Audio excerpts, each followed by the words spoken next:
modern hardware can push the limits of what is possible. Computing power and speeds are opening possibilities. And in the blink of an eye, humanity may well be exploring new avenues. Not to mention the possibilities from incorporation of AI technologies. All made possible thanks to advancements in hardware, software, and coding. Yet, sometimes there are limitations, like insufficient PCIe lanes on your motherboard. Can that limitation be solved, especially because your productivity is dependent on it? Tell you what, let's figure this out. In fact, why don't we challenge an AI to help us solve this problem? Let's see if modern technology truly is as amazing as we claim it to be. So for this video, we're going to go through and find a solution to our PCIe shortages. We will also incorporate the help of an AI wherever deemed appropriate to try and solve this problem, and giving you a very nice demo of how you could use AI in your everyday workload. I can envisage a future where you have a pocket AI, something as simple as a search engine. You type in your response and it gives you your answer really quickly, and it takes out all the problematic troubles. We have to filter through billions of search results. The AI can do that for us. How incredible is that? Presenting RACERRRZ, now establishing a quick connection with AI. Please wait. ChatGPT. Let's put it to the test. How's the weather where you are? Awkward silence. Sorry, I was just being polite. Back to business. ChatGPT be like, I see what you did there. But sorry, I'm a computer. I do not have the ability to experience weather, nor do I have physical location. Is it possible to solve a PCI limitation on our motherboard? What do you recommend? Well, looking at this, we have a riser card, a PCIe switch. We could upgrade the motherboard or go for expansion. Now, I'm going to go for the riser method. Well played, AI, well played. Now, what are some things we need to look for? Well, for riser adapters, we need to look for compatibility, lane speed, length, power delivery, quality, flexibility, maybe even shielding. Definitely check those details out if you think it's of benefit. Now, thank you for that. Quick question, what is RACERRRZ's best video to date? I'm sorry, I'm not aware of any particular person named RACERRRZ. Oh, he's done so many videos. Have you not seen it? That's okay, he was only created December 2021, so fairly new and not in your database. No worries. Back to the video at hand. Thank you for your help. Okay, let's look at the HP Z840 and a bit more detail on this motherboard. Now, right now, there are several PCIe adapters that need to go in. Something like extra NVMe storage adapter, maybe a Wi-Fi card, maybe a 10 gigabit Ethernet card. But how do we get these in if we don't have any PCIe lanes? Well, riser adapters. Let's figure this out.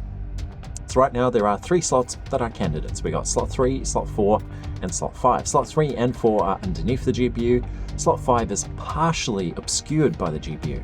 Now, using 2 riser adapters, one can go underneath the GPU. We can only fit one, unfortunately. It's not enough clearance for 2. Now, there are some problems with the riser cables. We're going to have issues getting our case to close up. And we're going to have some problems with thermals, but let's play a quick PCIe minigame. We'll call it Maximal Bus.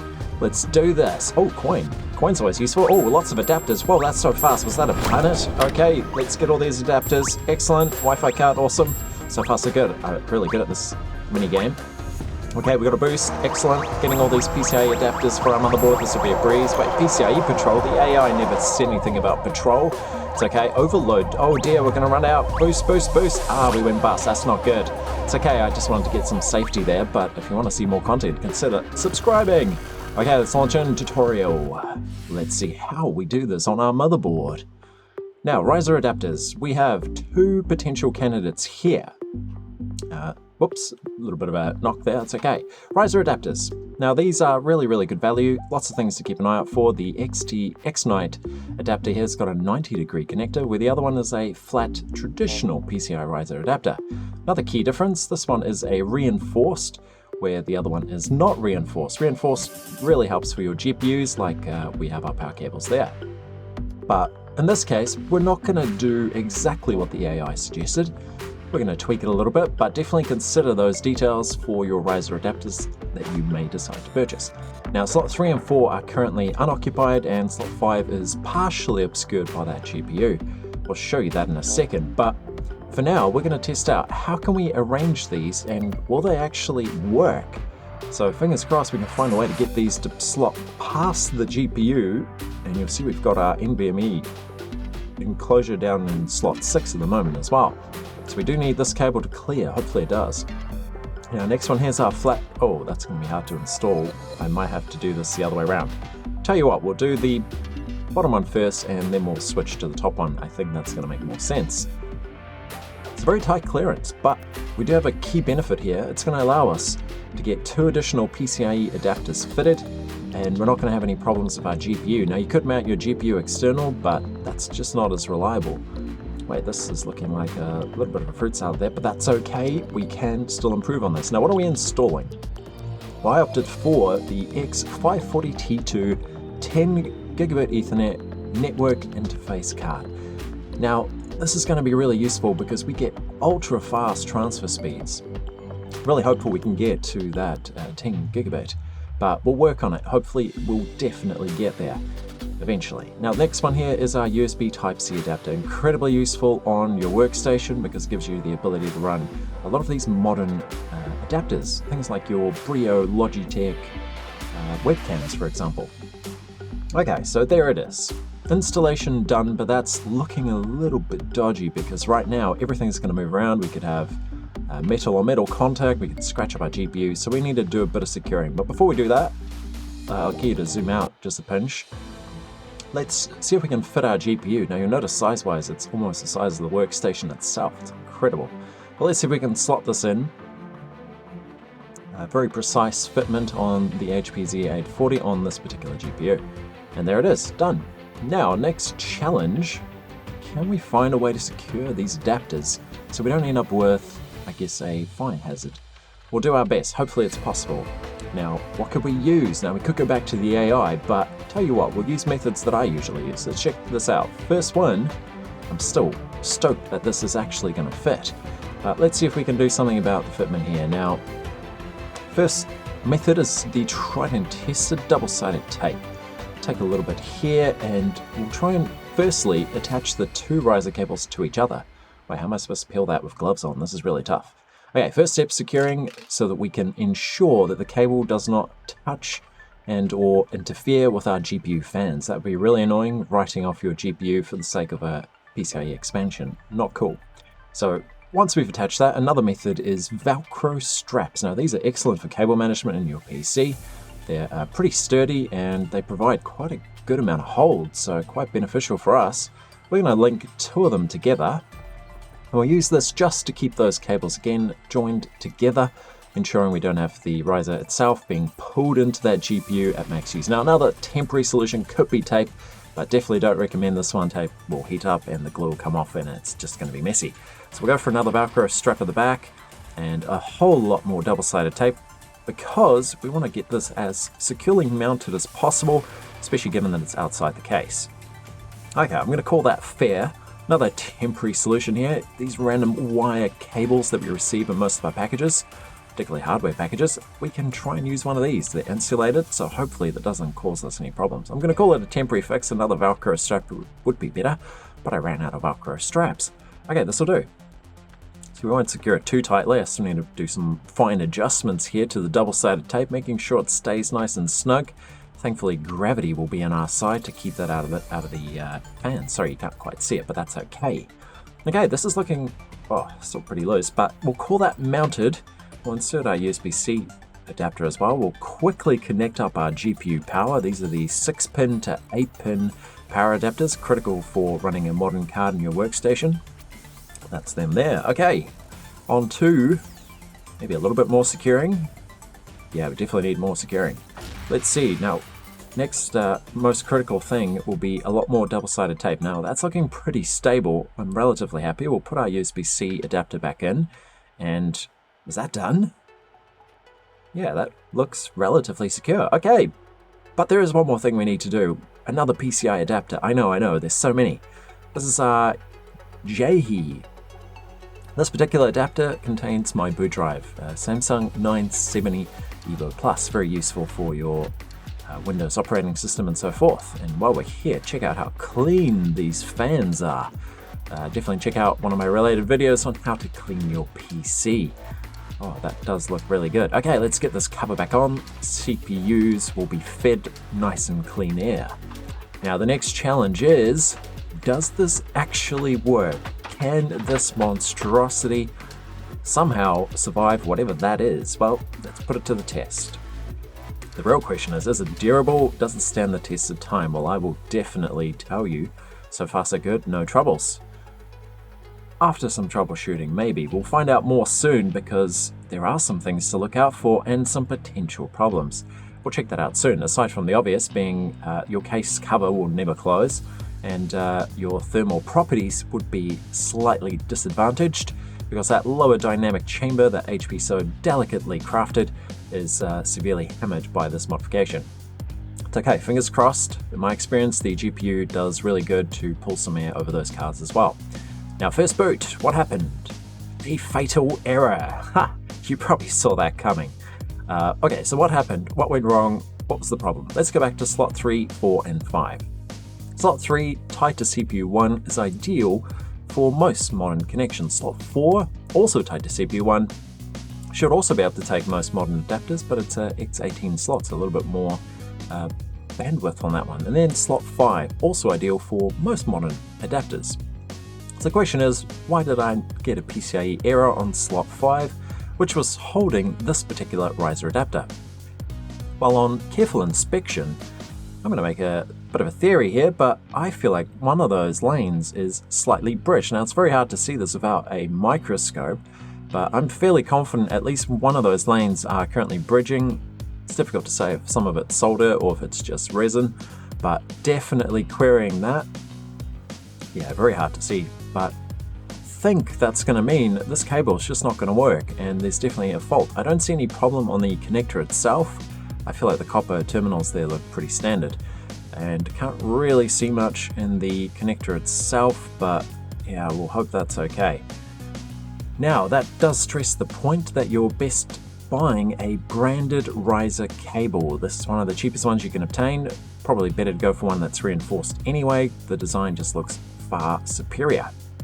So let's do a test. We'll go for 2 of these reinforced adapters, the joys of buying multiple adapters for a YouTube video. But let's see if this is now going to supply the correct amount of power to not produce, I guess, the PCIe error. So just a very quick test. Can it work? If it boots, then we'll presume that means the error is resolved and something's wrong with that cable. We could do a more detailed investigation. We'll see what we can do, but let's retest. Let's boot it up. Okay, very nice. Okay, it worked. And don't forget, like and subscribe if you've enjoyed the content. Maybe comment if you've done this before. Have you run riser adapters on your machine? Maybe you have. Let us know. Okay, not all riser cables are made the same. That's our conclusion here, but we can do another little test. Let's see if we can grab our test bench. And we'll plug this particular questionable riser adapter in there. And by test bench, I mean the Lian Li HP Z840 case swap. That's right, pretty cool. Check out related videos if you want to see how that's done. Very useful machine. It's my video recording machine, and it actually uses the same riser adapter, this flat design, which is in question at the moment. It doesn't work on the Z840, but let's see if I can get it working on the Z240. I indeed have a shorter version of the cable running my EVGA 970 at the moment, and here it is. Oh, that looks really crunched up. I do recall this one being a little bit short for the job. Now let's try this longer cable, which so far seems faulty. Now it's going to be a little bit tricky here because, well, I can't really mount things the way I'd like, but let's go for the USB-C adapter. This is the one that was in slot 5 in our Z840, and it wasn't working. So let's see if I can reproduce that. We'll pop it in here, and I guess we'll just leave that resting there. It's not going to go anywhere, hopefully, and let's give it power. Does anyone know if these CPUs actually have built-in graphics outputs? There's no GPU there now. Let's find out. Loading, and okay, that didn't work. We'll assume we do need to install a GPU. It might not be an onboard chip on that particular CPU. I'll have to check, but I'm sure some of them must have integrated graphics. Okay, let's go for the GPU. We sort of knew that was going to be required. Okay, this is high risk. Hopefully the adapter doesn't fry the GPU. Hence the 970, very old, but still works relatively well for these kind of tests. Let's see what we can do. Now, sorry GPU, hopefully we don't crunch any of your transistors on the back there. Okay, fingers crossed. Okay, still ran into a problem. I'm guessing that means you should subscribe if you've enjoyed the content. But that must mean that our DVI connection has to be plugged into our GPU to utilize this feature. So fingers crossed, it's powered. Hopefully nothing bad happens. Okay, so how we just connected that. And let's see, do we get some video output? Give it a slight nudge. That's very dangerous there on that GPU. Okay, we ran into a bit of a problem and our hardware's bricked. Now, hopefully the GPU still works, but the fan's switched off. That's not a good sign. And there's no video output. We'll try the other slot just in case. Sorry, nudging the camera around. Critical error. Okay, that confirms it. This riser cable has a fault. Quite a major fault, and I recommend we'll stop using it immediately.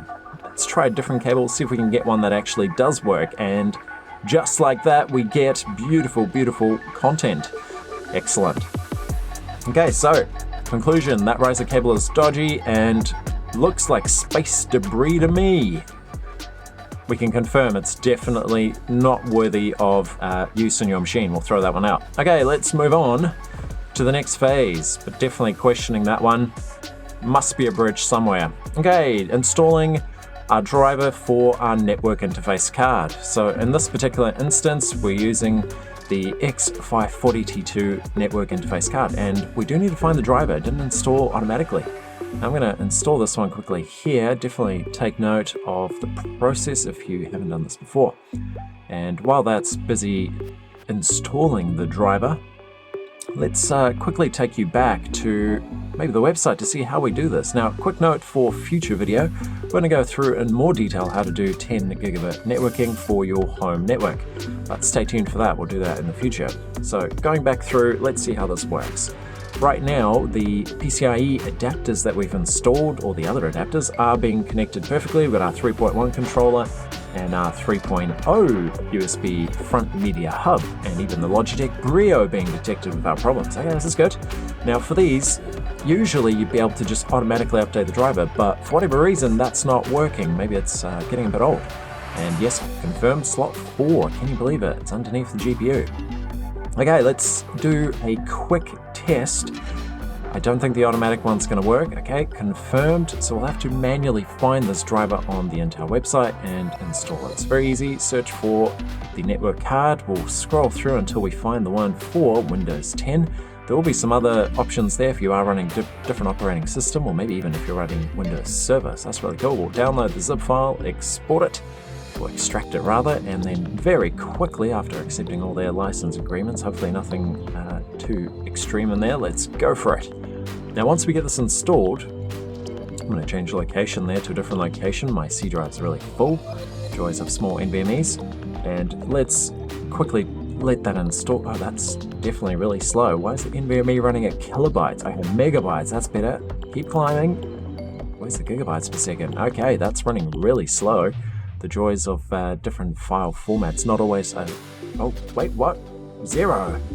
Okay, it's down to 0 bytes. Now, this could mean my hard drive is filled. Is that possible if I put this onto a hard drive with no space? No, pretty sure there'll be space there. That's really unusual. 2 minutes.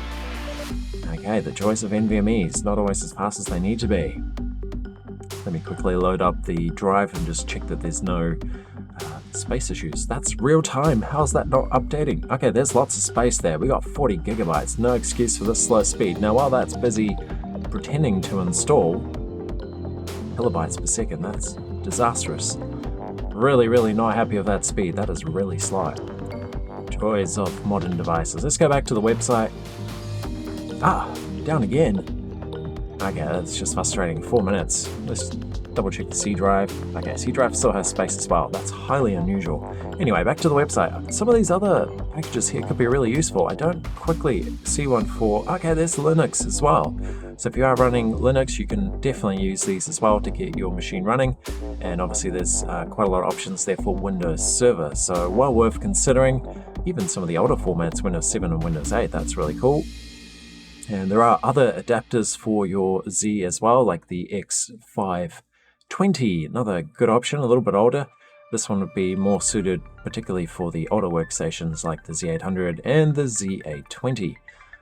Okay, it's looking good. Let's go back to our file of interest and let's install, I think it finished, the actual driver. So right now, you'd still have to go to, I guess, the manual version. We can tell it where the file is. So let's go update. We'll tell it where it was installed, and fingers crossed, installing. Excellent. Okay, it's now installed. Excellent. Okay, so that should now mean we've got 10 gigabit networking up and running on that particular adapter. And we'll just quickly scan through some of the other related properties here. Okay, it is working properly, and yep, definitely detected correctly. Making sure we installed the correct driver for that one as well, and yep, that's all looking fine. Okay, let's move on to the next one. Now you'll notice there is a second unidentified network adapter. This particular one will be the second port, so we can scan the same location, install the same driver, and that'll give us two RJ45 connections on our X540 T2 network interface card. So this is great. We now have 10 gigabit networking, or do we? Let's do a quick test. Now before we do, let's quickly go through the home network. What does my homework network look like? There's a related video you can check out. This is a quick snapshot. We have our X540s on the HP Z840. You've seen the installation. There's also the Z420, which is my TrueNAS data storage machine. And we do need to install an X540 network card on that particular machine as well, which I've done in the background. You can't even see it. You'll see it in a future video. But for now, that gives us two 10 gigabit network connections managed by Ubiquiti Switch, the Flex XG 4-port. Very, very cool, but we'll check that out in a future video. Now, once we complete our network, we will need a Netgear router in between. That will be a gigabit one, so keep in mind if you do have one of these components in the middle somewhere, they could create a bottleneck. So how do we connect it to avoid any gigabit problems? Well, key thing to note is we want to make sure that we have our excellent connections here for 10 gigabits. I'm going to recommend something like a Cat 7. You could actually use Cat 5 as well, but I'm going to use Cat 7 cable. And let's do a quick speed test. Okay, 4.2 gigabits per second. That's not bad. Oh, it's dropping down. It's dropping down. What is that? 1.4. That's really low. Now, keep in mind, these speeds will be highly, highly tied to your hardware. And another key thing that you have to activate is jumbo frames. Check out how to do it right there. We'll do more on that in the future as well. There are other things: network congestion, link aggregation, duplex mismatch, interference, and even the distance of your cables. So keep all of that in mind. But future content, we're going to build a monstrous machine. The first one didn't work out so well because the case came damaged, so we had to switch to a different case. But stay tuned for a future video on how to build what I'm going to call a really powerful home NAS. Hopefully you enjoyed that content. Definitely consider subscribing if you haven't already. Stay tuned for future content. You may enjoy this video.